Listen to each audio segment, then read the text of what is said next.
Hello watch lovers, welcome back to the channel. My name is Stian and today we have something very different on the bench. An ultra slim Soviet made watch. This is a Raketa 2209. It's one of the slimmest watches ever made in the USSR. The slimmest one was actually extremely slim. The Polyot 2200 movement was only 1.85 millimeters thick. And just for reference, that was thinner than the Piaget Altiplano movement at the time. Unfortunately, the metals they used were so bad that the whole watch, including the movement and the case, bent on the wrist. So there aren't that many left of those ones. The one we're looking at now is the Raketa 2209.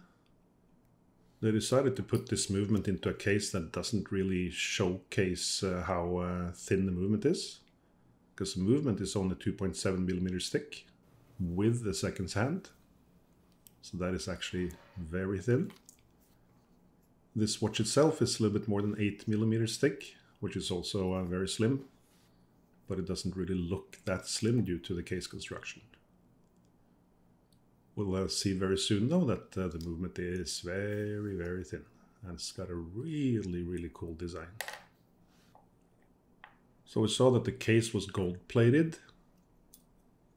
The dial is in nice condition, but you can see it's actually pretty thick. So they cut out space for the hour wheel and the crown wheel on the underside of the dial. And another thing we see on the dial side, which is quite unusual, is the winding mechanism. You have to be a bit creative if you want to create a super thin movement, and Raketa certainly was in this movement. We'll see that in more detail as we continue, but let's first get the power off, then we can take the balance out. And what we do with every part as we take it off is to inspect it, to see if anything is misshaped, broken, stuck, that kind of thing. One thing that's very evident with the screws in this watch is that they're of really bad quality. And that's obviously a bad thing for an ultra thin watch, because there's just less metal to screw into. But we'll get the screws out, and now we can start seeing this design in full. We see this entire wheel train on the right side here, with this double third wheel here, and then this offset second wheel here. So a really cool design, I really like it. And the finish is actually very nice for Soviet watches. So it's very clear that this mechanism was well thought out and pretty well executed as well. It actually won a couple of awards. One was in Leipzig, which was of course part of East Germany, the People's Democratic Republic of East Germany at the time. But the other one was in Montreal. And it's kind of interesting because most people, when they think of Soviet watches, of course, think of something very, very simple and made just to run long enough. But this watch has a completely different goal.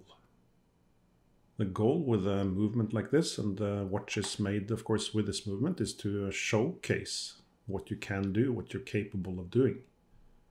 So that was really a kind of a new direction for the Soviet watch industry at the time. That said, this movement isn't really known for giving great performance. It's known for being not too good in that sense. We'll see how it runs after service. I did put it on the time grapher before starting the service, but somehow I lost the footage. I remember the amplitude was pretty low and a bit curvy lines. So we'll see. Let's just clean the pivots of all the wheels and take out the mainspring. One thing we will see with the mainspring is a good reason for it not giving very good amplitude. And yes, what you hear in the background is thunder. It's a thundery day in Switzerland.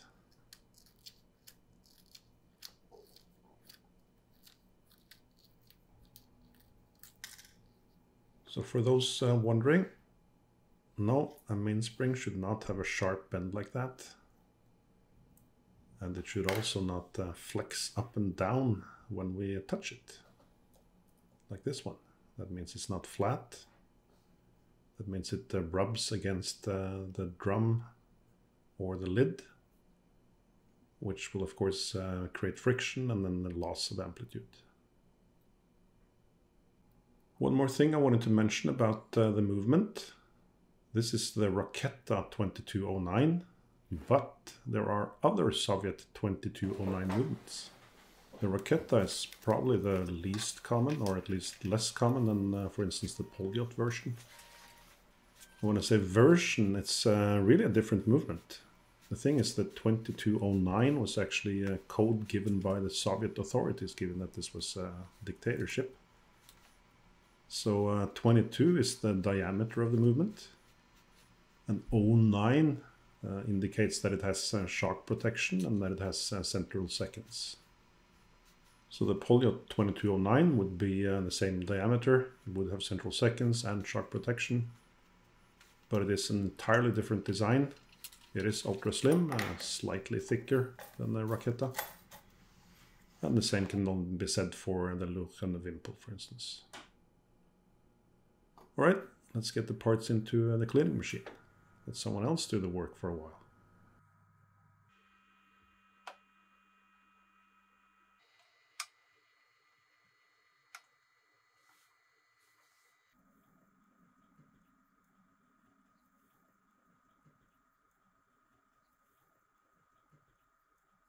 Let's then turn to the case and the crystal. So the case is in fine condition.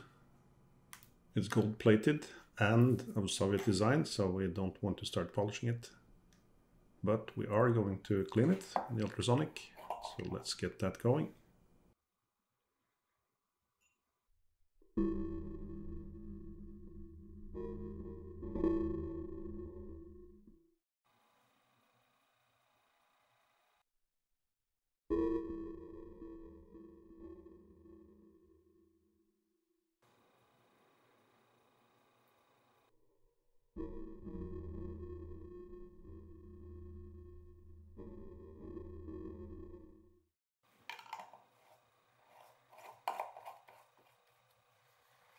And while we prepare for the sweet, sweet sound of the ultrasonic, I want to thank my YouTube and Patreon members.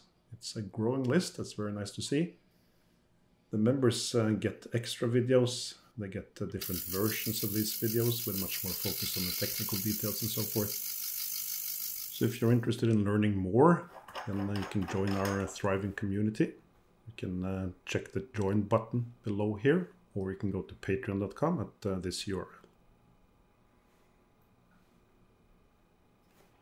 So we're going to treat some of the parts with Epilam. Epilam has something called stearic acid in it, which is similar to those old candles you used to have. So it leaves a very thin film on the surface, and that film allows the lubrications to stay put much better. So when we put a tiny amount of oil in the center of these capstones, that Epilam will help the oil bead up a little bit and stay in place better. So these capstones are part of the shock settings. And the shock settings, as the name implies, is really to help prevent any damages in case the watch gets a shock, like bumping it into a window frame, or window frame, maybe a door frame, or dropping it even. These Soviet quality shock settings are not that easy to get in place always, but they're not that different from KIF Trio or Novodiak. So yeah, it does work out.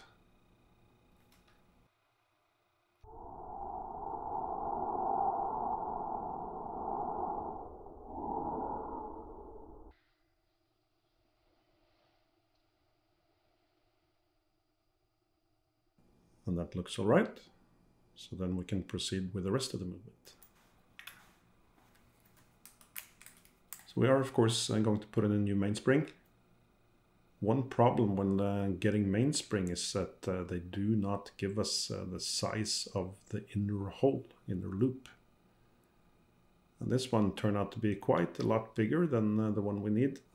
So we had to heat treat the center of the mainspring, the loop. And that does make it a little bit less stiff in the center, so that does impact the amplitude a little bit. I do have to find a little bit better way of doing that. But for this watch, this is good enough.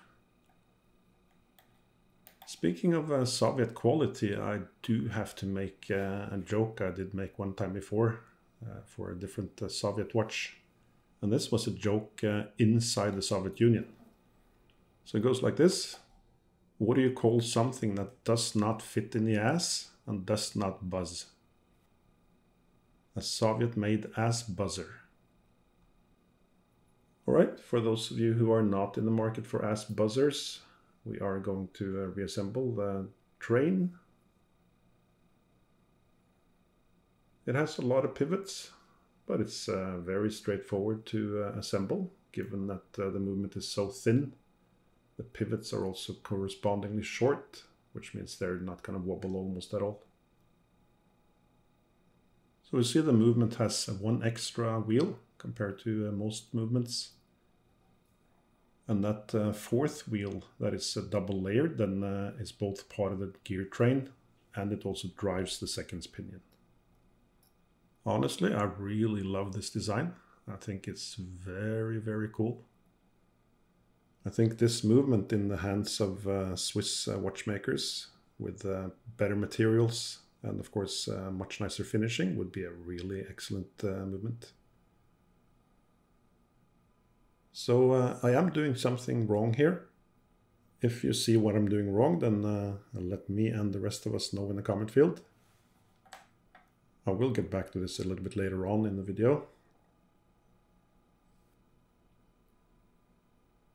So with the ratchet wheel and the click in place, we are going to turn the movement over and put in the pallet fork. So maybe you're also thinking, hey, why don't we put in the keyless works right away? And yeah, could do that. The thing is, there's nothing to hold the sliding pinion and the winding pinion in place. Normally they would rest on the barrel bridge, but that's not the case here. Don't worry, we'll make it work. And with the pallet fork in place, we can then also lubricate it. We do that the standard way, if you will, lubricating the exit pallet and then letting that lubrication roll onto the escape wheel teeth. And yeah, there is a little bit of wobble in that pallet fork. But then we can put the balance in and see if this baby wants to start up.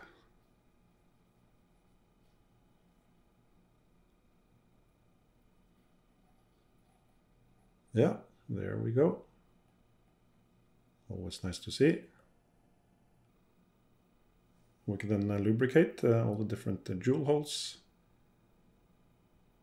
You might have seen that I already lubricated the escape wheel from the underside of the bridge, because it has shock protection as well. For putting in the sliding pinion and the winding pinion, I simply put the movement flat on a cushion, given that there's no plate they can rest against and thus being held in place. This works. Then we're going to lubricate the remaining posts for the keyless works. One interesting little feature is that this screw on the yoke there is not a screw, it's an eccentric. So I shouldn't say this screw, I should say this screw-looking thing. And that is to adjust the depthing of the yoke, of course, and thus the action of the setting lever when you pull or push the crown. Quite unusual to see. We're lubricating the keyless works with some grease. There's a lot of friction in the keyless works when we pull the crown in and out, so we need to lubricate it well, but not over lubricate it, of course. So this movement is supposed to be ultra thin, so why on earth is the cannon pinion put in this way? Well, it's not really put in that way, but it's an easier way to lubricate it, because the cannon pinion is not friction fit onto the arbor of the center wheel as in most old watches. It is friction fit into the spokes on that wheel instead. And for those of you who guessed that what I did wrong before was to put on the ratchet wheel before putting on the cannon pinion wheel and the minute wheel, you were quite correct. So I needed to take that off again so I could place those wheels. And then we can put on this crown wheel, which just rests on top. Again, a pretty different design. It does not really create any problems. Don't see any wear marks, and the watch winds nicely and smoothly. So with that, it's time to put the watch on a time grapher and see what kind of results we get.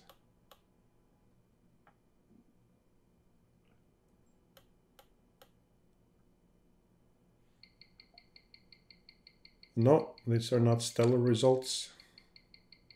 See, the beat error is a little bit too high and the amplitude is not that great. But it's alright for now. I'm not gonna really bother too much with this watch. So let's get on to the dial. The dial is in fine condition.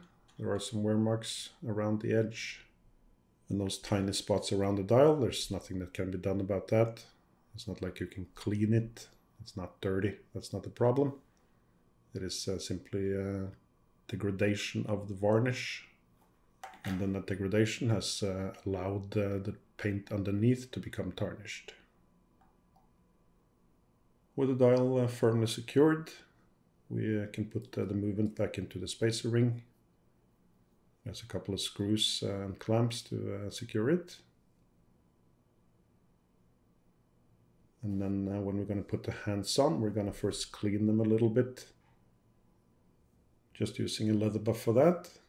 You can use a soft wood as well, or Rodico and maybe Play-Doh, I'm not sure. Just making them look a little bit better before we put them on. For a movement with no date, we can put the hour hand on wherever. Doesn't have to be at 12 o'clock or at a specific time. We do, of course, however, need to make sure that the minute hand is aligned with our hand. So we're going to put that one on at 12. For the seconds hand, it's good practice, but for ultra thin movements in particular, it's kind of crucial to support the jewel on the underside of the movement. So that's why you see I use a special movement holder for the seconds hand. All right, then we have the movement ready to be cased. Or do we? There is actually a pretty serious snag that we'll get to in a second. But first, let's clean up the crystal. The crystal is in good condition, so we just need to take off some surface scratches. We use Polywatch for that, which is a very mild abrasive. You can also use things like toothpaste, for instance. So at this point, I'm thinking, yeah, now I just need to case the movement, and then I'm golden. But no, there is an issue. We'll see it in a short instance. First of all, if you have a movement like this, it's better to put the movement into the case back first. Not like I'm doing here, but this works as well. So normally this is where we would see the watch on the wrist. So let's do that. But look at the second hand. It stopped.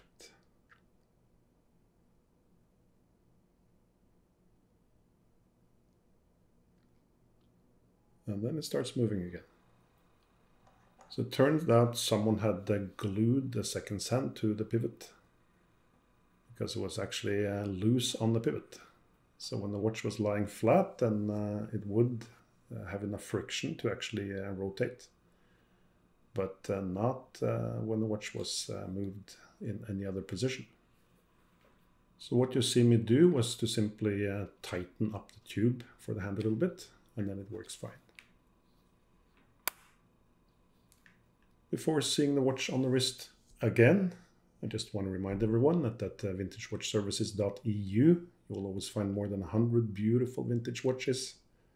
And as a YouTube subscriber, you can use this coupon code for 10% off. And there we have it. A Raketa 2209. Ultra thin movement, although the case doesn't really do it justice. But it is a handsome dress watch, and I paid, I think, $80 for this one, so they're quite affordable. I hope you enjoyed this video. If you did, then clicking like and subscribe will really help the channel. And do check out the membership option if you want to go a bit deeper. I'll be back with another video shortly. Until then, ta-ta.